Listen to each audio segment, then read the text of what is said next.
These are regular grapes, and these are by no means regular grapes.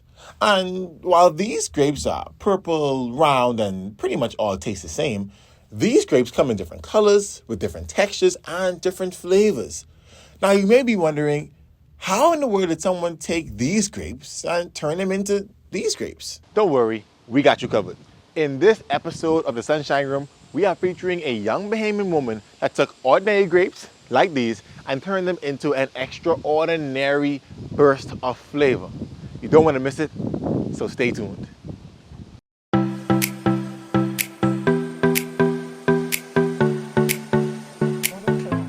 Awesome, you got that, you did get that. So, You did get that. I'm here with the one and only Rishaun Bowe. Rishaun, tell us about yourself. Okay, let's just jump right into it. I am 24 years old. I am the owner of Littables. What else do I say about myself? I am an animal lover. I love colors. I love art. So I guess I incorporate that into my talent and my skills, and that is how I came up with what I have today, Littables. Even though it's food, it's still art in a way. I always like to think of myself as an artist, a food artist. Okay.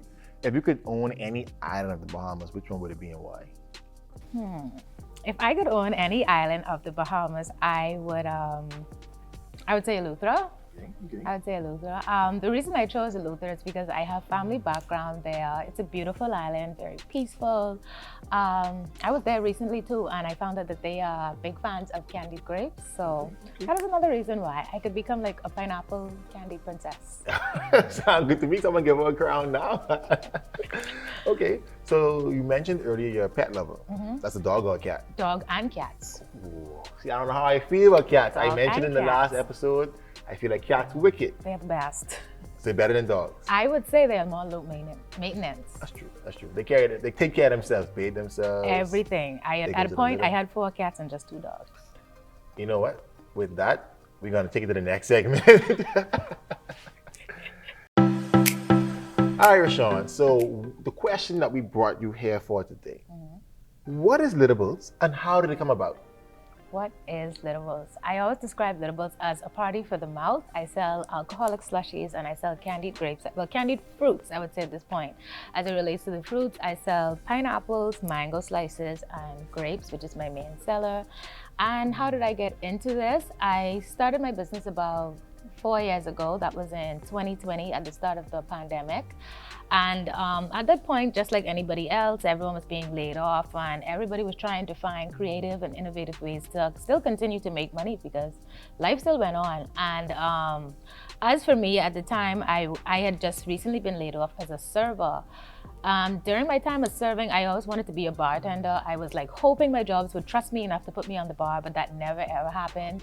And I ended up getting laid off due to the pandemic. And I don't know, for some reason in the back of my mind, I still always had this attraction to frozen beverages more so than the regular, mixed beverages. I was always attracted to frozen mixed concoctions.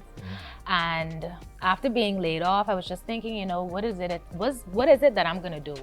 A lot of people were getting into selling clothes, hair, doing nails, all sorts of, the beauty services, I would say, but I didn't want something that I had to compete with. I didn't want something that was already, hair and being sold, being prevalent. I wanted something that was new, innovative, and also I wanted it to be something that I could make from my hand. The reason for that is because I feel as though a lot of business owners battle with customs and importing and things being here by a certain time. So I wanted something that I could make from my hands. Okay. Now, how did you get to, did it start with candied grapes or it started with something else? No, it started with something else. It started with my alcoholic slushies. I've only been doing candied grapes since, I would say, the start of this year, or probably late last year. When I would really say I really got into it was October of last year. That's when I really started and I launched it. And this is where I am now, and it's what?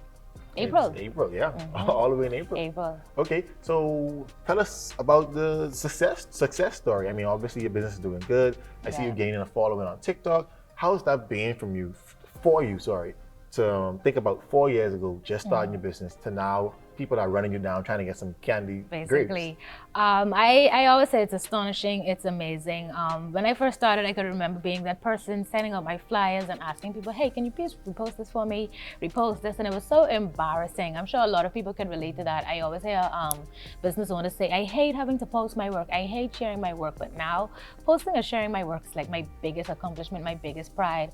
Every day I make it my business to get up and at least post one photo of my work, because that brings relevance. At least people remember who I am, whether I'm open, closed, selling, not selling. You know, that idea of Littables is always in my customer's mind, because I post a picture every day just to plant that seed to stay relevant.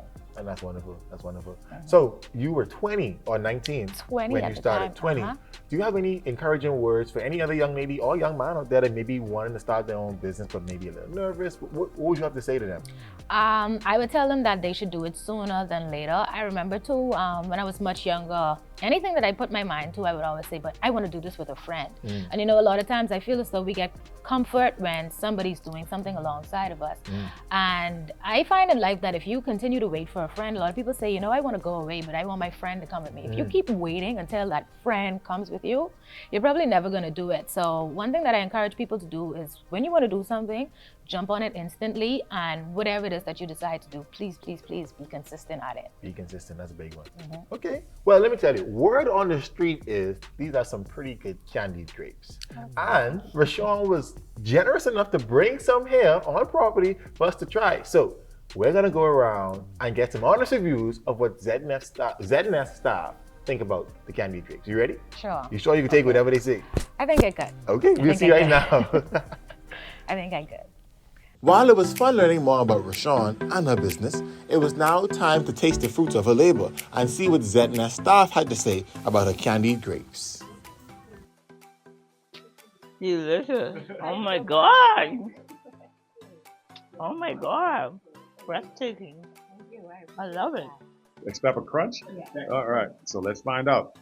Sour apple grape. Here we go. I have a nice burst of flavor. Definitely sour apple. Reminded me of those roll pops all over again. So yeah, boom, job well done. Mango, this is good. Thank you. This is a good balance. This is a good balance. Yeah, sour, sweet, everything. Sour, sweet, and it's not too hard. The middle is like trying to make you like. Oh my gosh. Yeah, this is good. Thank you. Now, I don't know about you, but I'm probably gonna stick to regular grapes for my daily routine. However, if I want a sweet treat, I'm gonna be sure to hit up Rishaun and Littables and get me some candied grapes. Anyway, thank you for watching another episode of the Sunshine Room, and until next time, keep shining.